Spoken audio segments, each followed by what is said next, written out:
Morning student. पिछले video में हमने पढ़ा था तटस्थता वक्र या उदासीनता वक्र या इंडिफरेंस कर्व का मीनिंग, उससे जुड़ी हुई कुछ बातें, उसका सारणी द्वारा स्पष्टीकरण और चित्र द्वारा स्पष्टीकरण।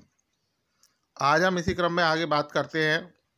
उदासीनता चित्र या मानचित्र या इंडिफरेंस मैप की। ये इंडिफरेंस मैप या तटस्थता चित्र क्या होते हैं, तटस्थता मानचित्र क्या होते हैं, उसके बारे में आज हम पढ़ते हैं। तो तटस्थता जो मानचित्र है, इंडिफरेंस मैप होता है, इसका आशय या इसका जो अर्थ है वो ये अर्थ होता है कि जब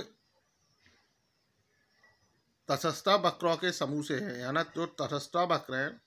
जो हमने पिछली वीडियो में देखा था चित्र, जिसमें एक चित्र था, मतलब जो एक लाइन थी या एक जो कर्व था, वक्र था, उसके स्थान पर जब कई सारे वक्र किसी एक चित्र में स्थित होते हैं तो वो तटस्थता मानचित्र कहलाता है या तटस्थता चित्र कहलाता है, या उदासीनता चित्र या उदासीनता मानचित्र या इंडिफरेंस मैप कहलाता है। यानी जब एक ही चित्र के अंदर कई सारे तटस्थता वक्र होते हैं तो वो हमारा तटस्थता मानचित्र कहलाता है। इस तरह हम ये कह सकते हैं कि जो तटस्थता वक्रों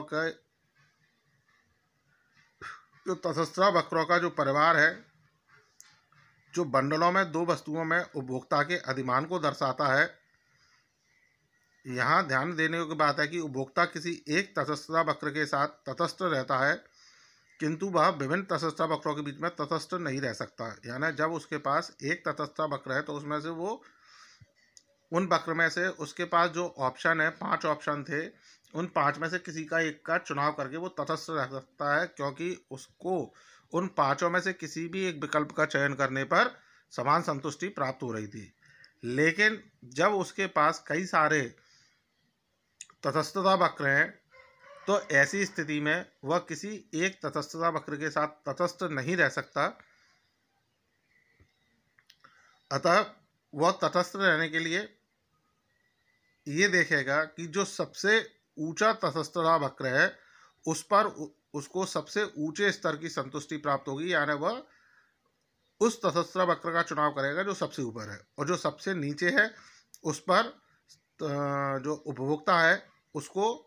सबसे कम संतुष्टि प्राप्त होगी। जैसा कि हम ये तटस्थता मानचित्र एक देख रहे हैं, जिसमें हमने OX O y हमारे OX अक्ष पर, जो OX लाइन पर O y जो हमारा चित्र है, इसके अंदर हमने 3 तटस्थता वक्र शो किए, IC1, IC2, IC3, indifference curve 1, indifference curve 2 और इंडिफरेंस कर्व 3। यानी यहाँ दो दो वस्तुओं के अलग अलग संयोग इसमें दिखाए जा रहे हैं। तो ऐसी स्थिति में वो इन तीनों में से ये, अगर अपन ये कहें कि वो इन तीनों में किसी एक पर तटस्थ हो जाए, या इन तीनों में एक पर तटस्थ हो जाए तो वो एक पर तटस्थ हो सकता है। लेकिन अगर हम ये कहें कि वो तीनों पर तटस्थ हो जाए तो तीनों पर तटस्थ नहीं हो सकता, क्योंकि हर IC वक्र में, इंडिफरेंस कर्व में अलग अलग उसके प्रेफरेंसेस होंगे, अलग अलग उसके संयोग होंगे, अलग अलग बंडल होंगे जिन पर वह तटस्थ नहीं रह सकता। अतः ऐसी स्थिति में जब तटस्थता मानचित्र की स्थिति होती है तो वो जो उपभोक्ता है वो ये देखता है कि जो सबसे ऊपर, यानी IC3 सबसे ऊपर है, तो वह उस IC3 जो तटस्थता वक्र है हमारा, इंडिफरेंस कर्व है, उस पर वह तटस्थ रहेगा, यानी उसका वो चयन करेगा, क्योंकि वह सबसे ऊपर है। और जो सबसे ऊपर होता है उससे जो सबसे ऊपर हमारा तटस्थता वक्र है, उदासीनता वक्र है, इंडिफरेंस कर्व है, उससे उसे अधिकतम संतुष्टि प्राप्त होने वाली है, इसलिए वो IC3 का चयन करेगा। जबकि जो नीचे है IC1 है, उससे सबसे कम संतुष्टि प्राप्त होगी, तो वह उसे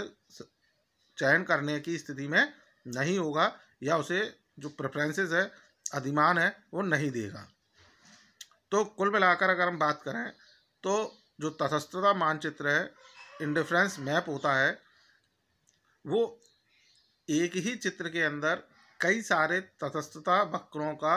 संयोग होता है, या एक ही चित्र के अंदर जब कई सारे तटस्थता वक्र एकत्रित होते हैं, इकट्ठे होते हैं, तो वो हमारा तटस्थता मानचित्र कहलाता है, जैसा कि हमें ये दिख रहा है। सो स्टूडेंट, आपको ये तटस्थता मानचित्र समझ में आया होगा। इससे संबंधित डाउट और क्वेरीज के लिए आप मुझसे पूछ सकते हैं, संपर्क कर सकते हैं। So thank you.